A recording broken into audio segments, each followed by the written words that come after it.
Well, welcome to this online Juventud ID Youth Convention.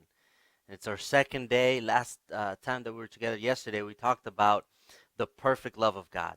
And we talked about how God demonstrated that perfect love through the person of Christ. And we focused on the fact that only Christ can define for us true and perfect love.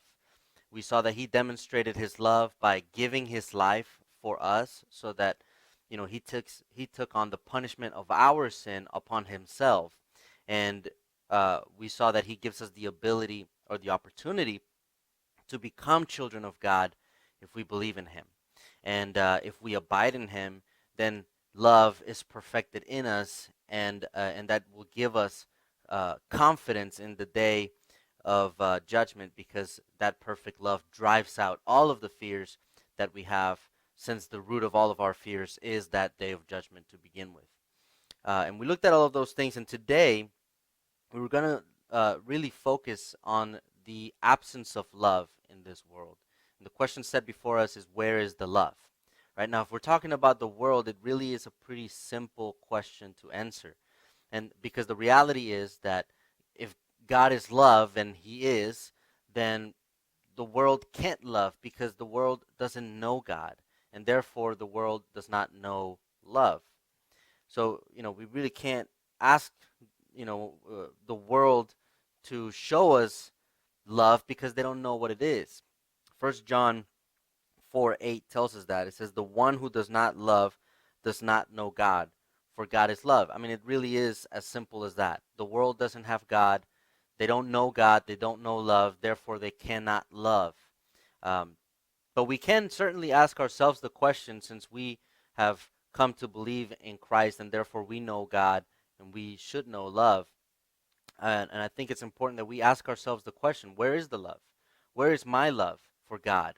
Where is my love for the believers? Where is my love for the lost? And I have to confess that I had a theological explanation to everything that I'm going to talk to you about today, but and it was really very convicting to me.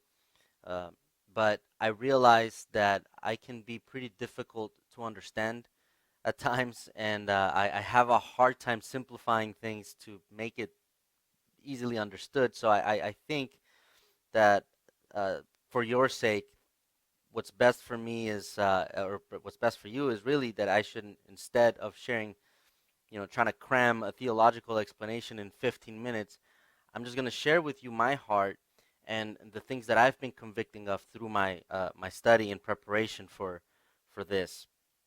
And so, I like to start off by sharing an experience that I had when I was 13 years old. I was at a youth camp, and I at that camp I felt God really in such a way that I never have felt Him, that I had never felt Him before, and really that I've never felt Him since. And I remember it was uh, it was one of the night services, and we were about finished. The preacher started praying, and so I actually I closed my eyes, and I think I fell asleep because I closed my eyes, and it was like, as soon as I opened my eyes, I look around me, and they had turned off all the lights, and there were people up at the altar, people praying, groups praying, people crying. There was just a lot of stuff going on, ambient music in the background. Just a very typical and very familiar scene that we see quite often at youth camps, where people just give their lives to Christ, and some seem to be giving their lives for the millionth time, but they're there doing it. And I was just confused. Honestly, I looked around. I was like, "What just happened?" Because I think I fell asleep. But um, I was suddenly overcome with this urge to pray, and so I began to pray. But I didn't pray for myself. I started praying for the youth that were in my youth group, and I started praying for the youth that were at the camp, and I started praying for the staff. And the more that I prayed, uh, there was this power of, really the power of God that was just leading me to pray things that I would have never thought to pray for on my own, especially at age 13. And it's just felt like this rush of current just kind of rushing through my body. And as it was strengthening my prayers, it was also weakening my body, and I was starting to feel exhausted. Um, and at one point, I could not hold myself up anymore because my body felt so weak that I fell to my knees and I fell to my face and I cried out and I said, I've had enough. And immediately at that moment, my strength just kind of returned to me. And immediately I also wished that I hadn't said that, because I really uh, realized how, that power of God, and it was just a very small amount of it that was just overpowering me, and I wish that it had stayed longer. But from that moment on, it really began in me this kind of journey to try to find that same type of feeling of God, that same type of experience with God. And so I read and I prayed, and every single camp that I went to was this search for this, spiritual high. And but every time I felt nothing. I never felt God. I could never feel God. It felt like he was absent. At times it felt like he didn't even exist. And it was just a very dry place for me. Um, I just felt like I was walking through like this desert, desperately searching for water, and just not being able to find it. And every church event, every camp, just seemed like an oasis. Like I'm gonna get there and I'm gonna find it, but every time it was just a mirage, and I always ended up feeling more and more disappointed every time. And and that really sucked. But after a couple of years of doing that pattern, where I searched for God and I felt nothing, but I just kept going. And after 2 years of it, I finally came to open up about it to somebody, and I opened up about my experience and what I was feeling, and they asked me a question that really made me think about it all. And they looked at me and they said, Camilo, if you knew that you were to never experience God in the same way, would you still serve him? And I really had to give it some thought, and while I was thinking, I really understood at that moment that they asked me the question, that my relationship with God cannot be based on how I feel, but it has to be based on the reality of his existence and who he is. And my feelings don't change who God is. Regardless of how I feel, my feelings change, they go up and down. So regardless of how I feel, it doesn't define who God is. God is constant always. So I gave it thought, and thinking on those things, I gave my answer. I said, yes, I will. I will continue to serve him regardless of how I feel. And that's exactly what I did. So I pushed forth. I walked, I continued in serving God and reading the word and praying faithfully, and, really trying to do all of those things, but setting aside the desire to feel God in that same way. I set aside the desire to experience that supernatural manifestation of God in me. And I just said, you know what, God is God, and I'm gonna walk faithfully, and I'm gonna do it. And for that, for about another year, I continued doing that, putting that to the side, and still not feeling anything, but putting that desire to the side.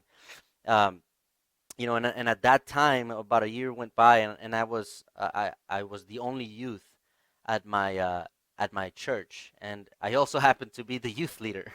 So I grabbed my youth, I grabbed myself, and I led myself to my pastors, and I began to have fellowship with them.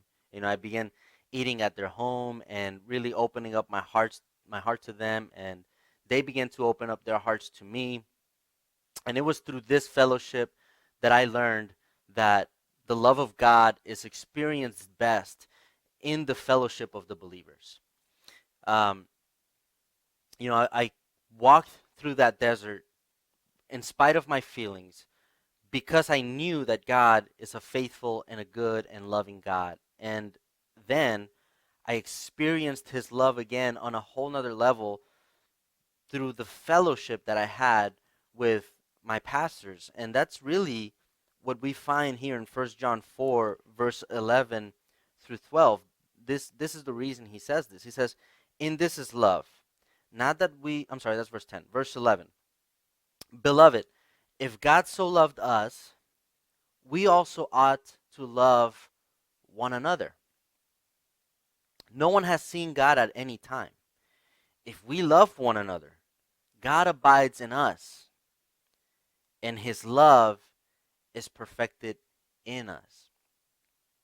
And, I've really never felt like I was going through a desert after that point. I never felt dryness. I never felt that I was going through a desert ever since, until very recently, when I realized that this pandemic has really stripped us of the ability to fellowship in the way that we ought. It stripped us of the ability to be face to face. And I'm not a very emotional person, but man, I've really missed hugging my youth, and this really stinks, because I'm talking to a camera, and in my heart I'm longing to be there with you. I'm longing to meet you. I'm longing to hug you. I'm longing to know your name and butcher your name, and I'm longing to have fellowship with you. But I can't, because these are the circumstances, and instead I'm looking at a camera. But I've learned through all of this, as I realized that I was kind of slipping back into that feeling of being in a desert, that I've learned that we really have taken for granted our freedom to gather. And when John says in 1 John 4:17, let's read verse 16. When he says, we have come to know and have believed the love which God has for us. God is love, and the one who abides in love abides in God, and God abides in him. By this, love is perfected with us. Now, I want you to notice that when he says love is perfected with us, that phrasing gives us an understanding that it's not something that happens instantly. That the love being perfected in us, love is perfected in us, means that it wasn't perfect at one point. But by abiding in God and abiding in the fellowship of the believers, as it says in verse 11 and 12, then by abiding in each other, abiding in God, and having that fellowship, having that love with the believers, then by that, the love is perfected in us. It is a progress. The wording there, really, you could even translate it as the NIV has it. This is how love is made complete among us. I mean, it's pretty obvious that it has to be a progression, and as we love each other, then we move in the direction of perfecting that love in us, because the one who began the good work, God, is going to bring it to perfection, or bring it to completion until the day of Christ. And that's Philippians 1:6. And it's exactly for this reason that Jesus, as he's preparing his disciples for his departure, he and his arrest and his departure, he tells them this in John 13. He says this in John 13, verse 34 to 35.